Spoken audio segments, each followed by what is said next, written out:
हरियाणा विधानसभा के दूसरे दिन भी जो है वो काफ़ी सदन में हंगामा देखने को मिला। सत्ता पक्ष की बात करें, विपक्ष की बात करें, काफ़ी सारे सवाल जवाब लिए गए। इस वक्त हमारे साथ कांग्रेस की वरिष्ठ नेता और पूर्व में रही मंत्री और तोसाम से विधायक किरण चौधरी जी, मैम पहले तो बहुत बहुत स्वागत है बिंदास हरियाणा पर आपका। जी सुरेंद्र जी, धन्यवाद आपका। जी मैम, आज आप आए सेशन में, आज दूसरे दिन के काफ़ी सारे मुद्दे आपने उठाए, चाहे MCET की बात करें, स्कॉलरशिप का मामला था, किसानों के मुद्दे, तो बहुत सारे मुद्दे आपकी तरफ से रखे गए। दूसरे दिन की कार्रवाई को आप कैसे देखते हैं? आज मैं समझती हूँ बहुत अहम मुद्दे जो हैं वो मैंने उठाए हैं। एक तो छात्रवृत्ति के, जो हमारे SC बच्चे हैं उनको छात्रवृत्ति नहीं मिल रही थी 2020-21 से, जो है वो लंबित पड़ी हुई थी। तो वो सरकार को जो है बोलना पड़ा आज कि 7 दिन के भीतर भीतर जो हैं, जो ये बच्चे जो वंचित रह गए हैं, इतने मेरे ख्याल में 2 साल हो गए हैं, और जिनको जो मतलब जिनका सारा करियर जो है इसके ऊपर डिपेंड करता है स्कॉलरशिप पर, और उनको जो है ये पूरा का पूरा 7 दिन के अंदर करके देंगे। तो देखते हैं, जब सरकार ने ये अंडरटेकिंग ली है तो मैं समझती हूँ होना चाहिए। लेकिन दुर्भाग्य की बात ये है कि ये विधानसभा में उठाने के बाद ये इन चीज़ों को जो है सामने लाया जाता है। जब ये छात्रवृत्ति का मतलब ये है कि जो गरीब बच्चा है, गरीब आंचल का है, SC है वर्ग से है या OBC वर्ग से है, तो जिसका जो है पेरेंट्स जो उसका जो नहीं उसकी फ़ीस भर पाते, तो उसके लिए वही लोग स्कॉलरशिप मांगते हैं, कोई दूसरे बच्चे तो मांगते नहीं हैं। और उनके लिए जो है इस तरह का ढुलमुल रवैया जब सरकार अपनाती है तो मुझे बड़ा दुख होता है। और जहाँ भी गरीब का हक जो है उससे वंचित किया जाता है, उस बात को आप जानते हो कि मैं बहुत ज़ोर शोर से उठाती हूँ। मैंने मसलन तौर पे अटेली के बात रखी कि किस तरह से वहाँ पे उदाहरण पे, मतलब वैसे तो सारे हरियाणा में उन्होंने पूरा टेबल उसमें दिया कि कितने हज़ारों बच्चों का जो है अभी भी ये छात्रवृत्ति जो है जो स्कॉलरशिप्स हैं वो लंबित हैं, वो नहीं दी गई हैं। लेकिन अटेली के अंदर ऐसे 249 ऐसे बच्चे हैं जिनको जो है 2020-21 से जो है उनको नहीं मिल रहा है, जिसके कारण जो है वो बेचारे अपने शिक्षा से वंचित हो गए हैं। पूरे परिवारों के ऊपर फ़र्क पड़ता है इस बात का, और आप समझ सकते हैं कि मानसिक स्तर पे भी जो है बच्चा जो है प्रताड़ित इस बात से होता है। और अगर हम अपने बच्चों को उनका शिक्षा का अधिकार दिलवाने में सक्षम नहीं है तो ये सबसे बड़ा दुर्भाग्य हमारे ऊपर होगा। मैम, बात करें बेरोजगारी की, हरियाणा में काफ़ी सारी बेरोजगारी है, वही आपने अपनी बेरोजगारी को लेकर भी बात रखी। हम बात करें कौशल रोजगार की, उसको लेकर भी सत्ता पक्ष और विपक्ष यानी कि काफ़ी तनातनी देखी। जो कौशल रोजगार निगम है उसको लेकर आप कैसे देखते हैं? अब सरकार का ये कहना था कि हम जो है ये रोज़गार इसके ज़रिए देने की बात कर रहे हैं। अब इसके अंदर बहुत सारी ऐसी चीज़ें थी जो मैंने कही कि एक तो जो है एक्सपीरियंस की बात इन्होंने कही है।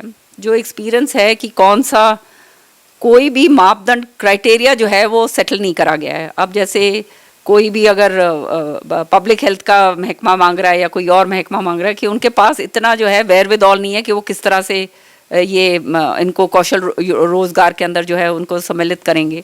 दूसरी बात ये है कि जिस तरह से ये का बहुत सारी ऐसी नौकरियां हैं जो HSSC के और इसके तहत HPSC के तहत थी, उनको जो है निकाल कर इसमें डाल दिया गया है। तो इस निगम का कोई भी किसी तरह से स्टैट्यूटरी प्रोविज़न तो इन्होंने करा नहीं है। तो आने वाले टाइम के अंदर उन बच्चों के लिए मतलब किस तरह के ठोस वो क्या होगा कि वो ये समझ सकें कि हाँ हम नौकरी लगें। साथ ही साथ इसके अंदर जो है मेरिट का जो है कि कौन लग सकता है कौन नहीं लग सकता है, इतने नंबर मिलेंगे उतने नहीं मिलेंगे, वो तो एलिजिबिलिटी क्राइटेरिया जो सरकार ने सारा बताया। मेरिट का जो हमने कहा कि आप मेरिट किस हिसाब से लगा रहे हो, वो हम पारदर्शिता जो है उसमें दर्शाओ, आप बताना चाहिए कि क्यों नहीं ये हो रहा है।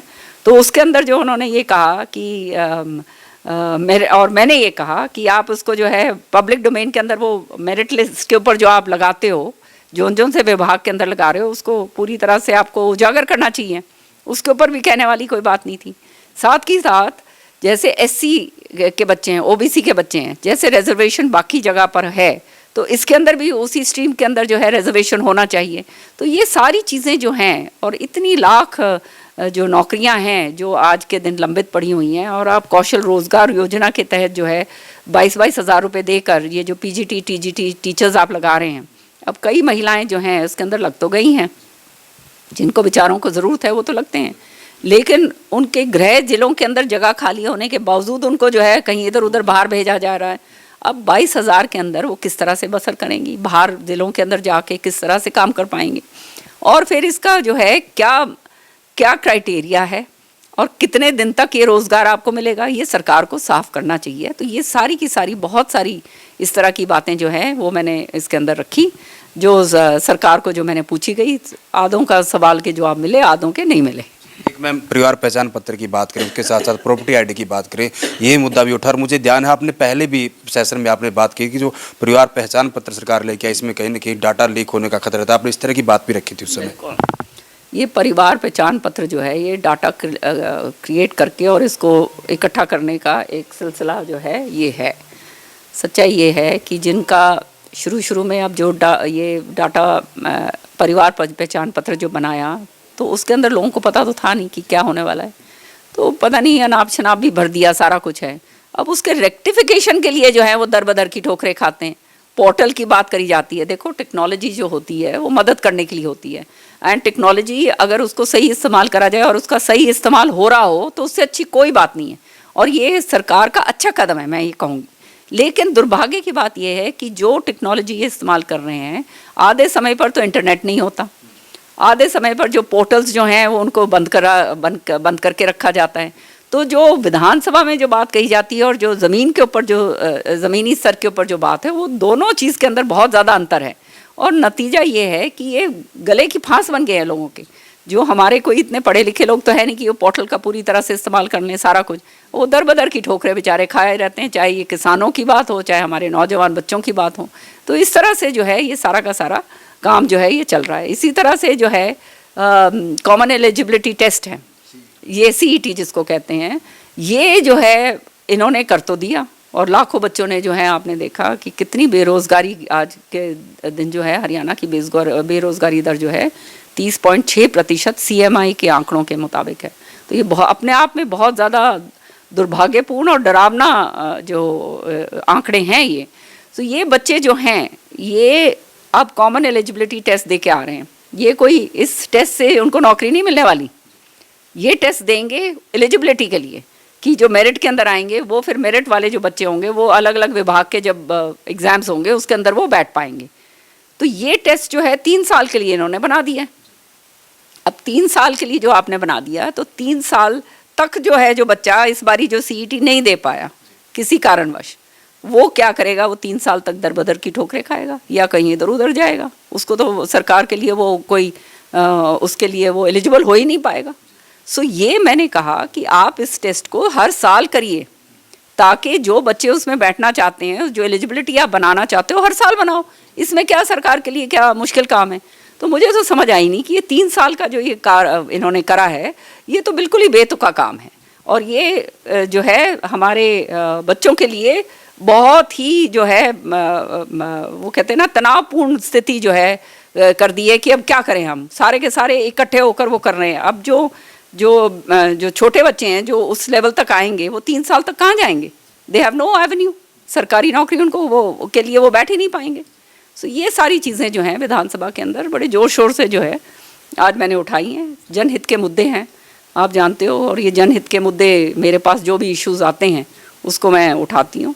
आप पूरी तैयारी के साथ उन तमाम मुद्दों को रखते हैं। हम बात करें किसानों की, क्योंकि किसानों का मुद्दा भी आपने उठाया, चाहे हम गिरदावरी की बात करें, और ख़ास तौर पर खाद की जो कमी रहती है, क्योंकि बार बार जो कृषि मंत्री हैं JP दलाल की तरफ से जवाब दिया जाता है कि हरियाणा में कोई किसी प्रकार की खाद की कमी नहीं है, लेकिन बार बार आपकी तरफ कहा है कि इस तरह लाइनें लग रही और तमाम चीज़ें हैं, उनके जवाब को सरकार की तरफ से जवाब दिया जाता है, उनको आप कैसे देखते हो? ये देखते हैं कि पूरी तरह से नाकामयाब हैं अपने काम करने में, क्योंकि जो मंत्री ये बात बार बार ये बात कहते हैं, हर सीज़न की बात है ये, कोई ये तो है नहीं कि एक बारी का काम है, हर सीज़न में ये कहते हैं कि कोई कमी नहीं, कोई कमी नहीं है, और जब टाइम आता है वितरित करने के लिए तब आप देखते हैं लंबी लाइनें लगती हैं, तब लाठी चार्ज होते हैं, तब जो है सुबह से लोग लटकते हैं, लटकते पड़ते बेचारे मतलब उनके बुरे हाल होते हैं ठंड के मौसम के अंदर, और फिर भी उनको जो है ये कट्टे नहीं मिलते यूरिया के। तो आप समझ सकते हैं कि कहीं ना कहीं तो कमी है। इसका मतलब काला बाजारी बहुत ज़बरदस्त हो रही है। अगर मंत्री ये कह रहा है कमी नहीं है और फिर भी मिल नहीं रहा है लोगों को, तो इसका मतलब काला बाजारी हो रही है, और काला बाजारी हो रही है तो उसका खामियाजा कौन भुगतेगा, उसके लिए रिस्पॉन्सिबल कौन है, मंत्री होएगा, और कौन होएगा, मंत्री के अलावा तो और कोई हो नहीं सकता। दूसरी बात जो है, किसान की आज लागत इतनी ज़बरदस्त हो गई है, उसका जो है अगर जब ये जो फसल बर्बादी होती है वो उसको पूरा जो है मुआवजा पूरा नहीं मिलता, समय पे नहीं मिलता। अब किसान का ये तो है नहीं कि भाई 1 साल बाद मिल जाएगा तो बहुत है, उसको तो भाई साथ के साथ मिलेगा। हम सारे किसान अंचल से आते हैं तो हम अच्छी तरह से ग्रास के ऊपर, ग्रास रूट पे काम करते हैं, हम समझ सकते हैं इस बात को। तो वो उसको समय पे तो उसको मुआवजा नहीं मिलता। फिर जो MSP जो है, MSP अब ये मंत्री जी हमारे को बताएं कि जो बाजरे का है उसको 1850 के अंदर हैफेड ने खरीदा है और उसकी MSP जो थी वो 2300 थी, वो 2350 थी, हाँ 2350 थी। तो ये जो अंतर है, भवंतर योजना की बड़ी ये अपने पीठ थपथपाते हैं, तो वो जो भवंतर योजना के तहत जो 400 रुपये देते हैं, ये तो 400 रुपये से ज़्यादा है, तो इनकी भरपाई सरकार करेगी या नहीं करेगी? ये हम बात जो है ये बहुत ऐसी अहम बात है कि हमारे को बताया जाए, क्योंकि एक बात होती है कहना, अपना ढोल पीटना, और असली ज़मीनी स्तर के ऊपर जो है चीज़ ही दूसरी आ रही है। अब मुझे किसान भाइयों ने ये बताया और रोते हुए ये बात बताई कि आप DAP का कट्टा जी, पहले तो वो कहते हैं ना इतना घुसम घूस होके तो क्या कहते हैं वो कट्टा मिलता है, और कट्टा भी तब देंगे जब आप उसके साथ पोटाश या ये जिंक या कोई सीड्स और ये वो कंडीशन लगा रखी हैं। तो मैंने कहा भैया ये कैसे हो सकता है, जबरन कैसे देते हैं? कहता जी अगर ये ना लो तो वो कट्टा भी नहीं मिलता, खाद ही नहीं मिलती। सरकार को ये बोलो, कहते नहीं ऐसे तो होता ही नहीं है। मतलब सरेआम जो जिस चीज़ को मुकर जाते हैं जो हो रही है ज़मीनी स्तर पे, तो इसका मतलब तो एक ही ये हो सकता है कि मतलब ये झूठ का सारा सिलसिला चल रहा है, और असलियत के अंदर जो ग्रास रूट के ऊपर है जो हालात हो रहे हैं वो सबके सामने हैं, और वो उनको ये संभाल नहीं पा रहे। और साथ ही साथ आज मैंने मार्केटिंग बोर्ड की भी बात उठाई। मार्केटिंग बोर्ड की जो सड़कें हैं इतनी बुरी जर्जर हालत के अंदर है। मेरे ही हलके के अंदर मसलन तौर पे मार्केटिंग बोर्ड की जो सड़कें हैं वो अलग से इसलिए बनाई जाती हैं कि किसानों को सहूलियत रहे मंडी तक जाने के लिए। और वो सड़कें जो हैं चौधरी बंसीलाल जी के समय के ऊपर जो बनी हुई हैं, उन सड़कों के ऊपर जो है जब भी हम बोलते हैं PWD सड़कों के लिए तो 25 करोड़ रुपए दे रहे हैं, और वो तो उसके ऊपर कोई थोड़ा बहुत काम चल रहा है, लेकिन इसके ऊपर तो कोई काम ही नहीं है। हमेशा ये आ जाता है ये मार्केटिंग बोर्ड की सड़क है। तो मैंने आज सड़कों के बारे में भी ये कहा कि जो सड़कें बनती हैं और 6 महीने के अंदर जो है धुल जाती हैं, इसका मतलब ये है कि जो ठेकेदार जो ये सड़क बना रहे हैं, वो जो मटेरियल यूज़ कर रहे हैं वो मटेरियल बिल्कुल ज़ीरो है, ख़त्म हो चुका है, और वो उनको बिल्कुल किसी बात की परवाह नहीं है, क्योंकि उन्हें मालूम है कोई उनसे पूछने वाला है नहीं। तो मैंने ये बात आज विधानसभा में कही कि 2 बारी जिसको जो है पैच वर्क करना पड़े जिस ठेकेदार को, उसको ब्लैकलिस्ट करो, पूरी तरह से ब्लैकलिस्ट कर दो, और उसको दोबारा से वो ठेकेदार वो ठेकेदारी सड़कों के लिए कर ही ना पाए, तब तो आगे जाके जो है ये सड़कों की हालत सुधरेगी। नहीं तो इसी तरह से सड़कें बनेंगी, इसी तरह से ये कमीशन सड़कों के जाएंगे, और इसी तरह से जो है सड़कें बहेंगी। तो मैम ये बात थी आज की। कल की अगर हम बात करें, क्योंकि तीसरा और अंतिम दिन है और यूं कहें कि साल का भी ये आखिरी सेशन है, तो कल आप किस तरह के मुद्दे आपकी तरफ से उठाए जाएंगे? 14 कॉलिंग अटेंशन मोशंस मैंने दिए हुए हैं, सोशल सेक्टर के ऊपर हो, चाहे एग्रीकल्चर के ऊपर हो, पानी पे हो, सारे के सारे। आज जो है मुझे लोगों ने वीडियो ला के दिखाया कि किस तरह से हमारा निगाना फीडर है उसके अंदर पानी ऐसा डाला जा रहा है जो टॉक्सिक पानी है, पानी का निकासी हो नहीं रही है। पानी जहाँ पे खड़ा है वहाँ पे फसलें बर्बाद हो चुकी हैं। वो हर साल ये होता है और कहते हैं हम निकाल रहे हैं, वो पानी निकलता नहीं है। वहाँ पे खड़ा हुआ है वो फसलें ख़राब हो चुकी हैं, पिछली वाली भी ख़राब हो चुकी है, आगे वाली भी ख़राब हो चुकी है, बिजाई वाली आगे भी नहीं हो सकती। तो मतलब किसान तो पूरी तरह से बर्बाद हो गया।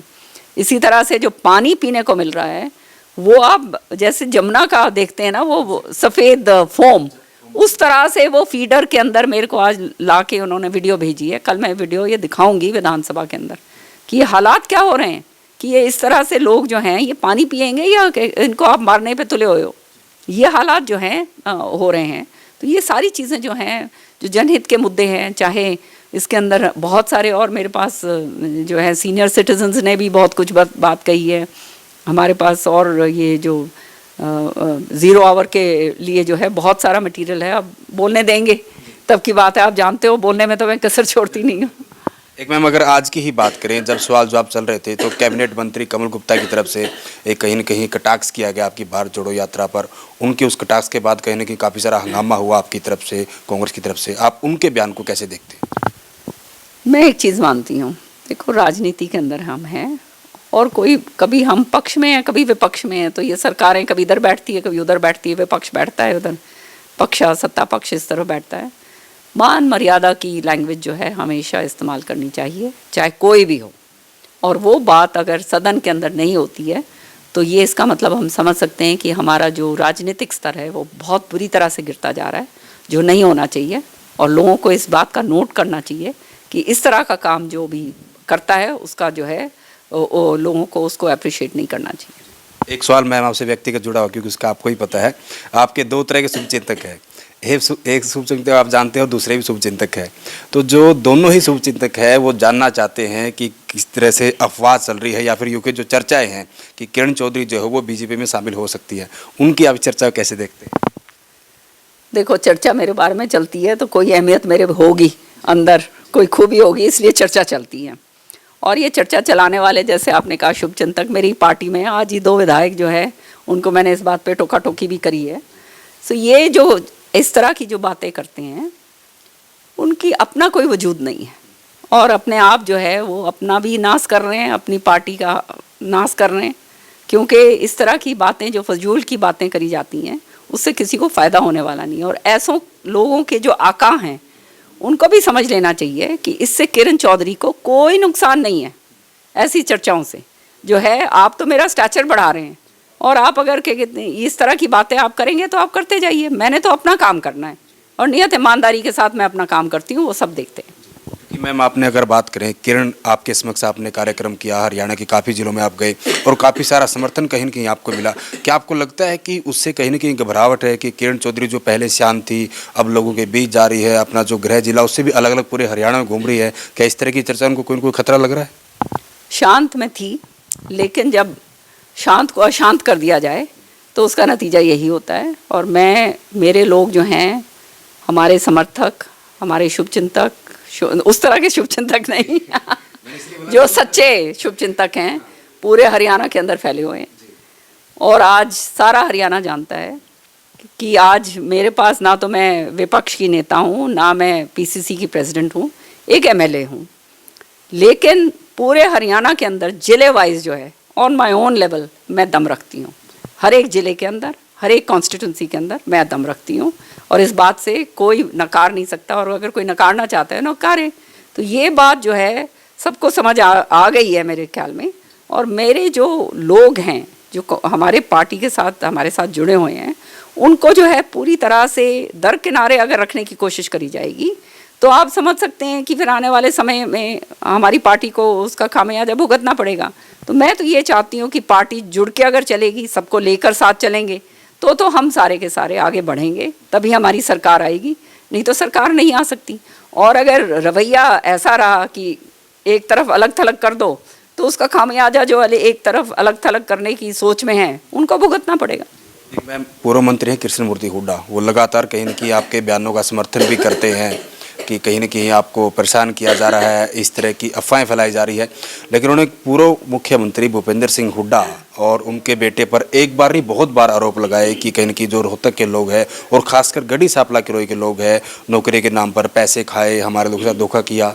उनके आप इस आरोप को कैसे देखते हैं? सॉरी, मेरा थोड़ा सा गला बिल्कुल ही खराब हो रहा है।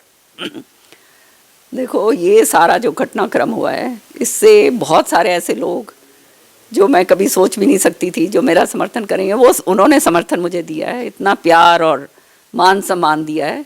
तो मैं तो धन्यवाद करती हूँ अपने ऐसे शुभचिंतकों का कि जिन्होंने जो है मुझे बाहर निकाल दिया। जो मैं खाली भिवानी तक सीमित थी, उनके कारण मैं बाहर निकल गई हूँ और मुझे कहते इतना सारा समर्थन लोगों का मिल रहा है, इतना प्यार मिल रहा है, तो इसका तो मैं उनका धन्यवाद करूंगी। एक अंतिम सवाल मैम, भारत जोड़ो यात्रा पूरे देश में चल रही है, अगर हम बात करें हरियाणा में भी आई, आप भी उसका हिस्सा रहे, लेकिन आपका स्वास्थ्य खराब था तो आप उसमें ज़्यादा शामिल नहीं हो पाए। फिर से दूसरा चरण हरियाणा में आ रहा है, कितना असर आप देख रहे हैं इस यात्रा का? राहुल जी का बहुत ज़बरदस्त समर्थन जो है राहुल जी को मिल रहा है और ये पूरे हरियाणा में नहीं, हो रहा है। मैं कर्नाटका में भी ये भारत जोड़ो सम्मिलित हुई थी। बहुत उत्साह है लोगों के अंदर, लोग आके मिलते हैं और इतने कड़ाके की ठंड के अंदर 3000 कुछ ऊपर से 3700 मील से ऊपर चल के आना, ये पहली बार किसी नेता ने ये बात जो है ये करी है। ये जो है अपने आप में ये एक छोटी मोटी बात नहीं है और इससे जो है जो सत्ता पक्ष है वो भी हिला हुआ है, निश्चित तौर पे हिला हुआ है। जहाँ तक राहुल जी की बात है, बहुत ही सरल, ईमानदार और कर्मठ और मेहनती नेता हैं और उन्होंने साबित कर दिया है कि जो है वही ये कार्रवाई और ये काम जो है कर सकते हैं। और मैं समझती हूँ अभी पहला चरण जो था उनका बहुत ज़बरदस्त 21 तारीख को मैं भी थी, उनको रिसीव करा। अनफॉर्चुनेटली बहुत ज़बरदस्त तरीके से ये मेरे को और श्रुति को ये वायरल हो रहा है आजकल, अभी तक उसका हालात आप देख ही रहे हैं। आने वाले समय में अब मेरे ख्याल में 5 तारीख को फिर से 5 या 6 तारीख को जो है होगा और अगले 9 दिन हरियाणा के अंदर चलेंगे। तो बहुत ज़बरदस्त उत्साह लोगों के अंदर है और निश्चित तौर पे इसको जो है कांग्रेस पार्टी को मजबूती मिलेगी। शुक्रिया मेहमान जी। ठीक है, थैंक यू। तो ये थी कांग्रेस की वरिष्ठ नेता किरण चौधरी, जिन्होंने तमाम मुद्दों को लेकर हमारे साथ बातचीत की और कहीं ना कहीं जो हरियाणा विधानसभा का शीतकालीन सत्र चल रहा है, किरण चौधरी की तरफ से वो तमाम मुद्दे उठाए जाते हैं क्योंकि इन्होंने कहा कि बहुत सारे लोग सिर्फ तोसाम ही नहीं, अन्य पूरे हरियाणा के अलग अलग इलाकों से, चाहे हम युवाओं की बात करें, किसानों की बात करें, आम लोगों की बात करें, टीचर्स की बात करें, तमाम के तमाम जो लोग हैं वो इनको कहीं ना कहीं आकर अपनी समस्याएं, वो मुद्दे बताते हैं और किरण चौधरी की तरफ से कहीं ना कहीं प्रयास रहता है कि उन तमाम पूरे हरियाणा भर की समस्याएं जो है वो विधानसभा के समक्ष जो है उठा सके। वीडियो जर्नलिस्ट विकास कुमार के साथ सुरेंद्र नैन, बिंदास हरियाणा।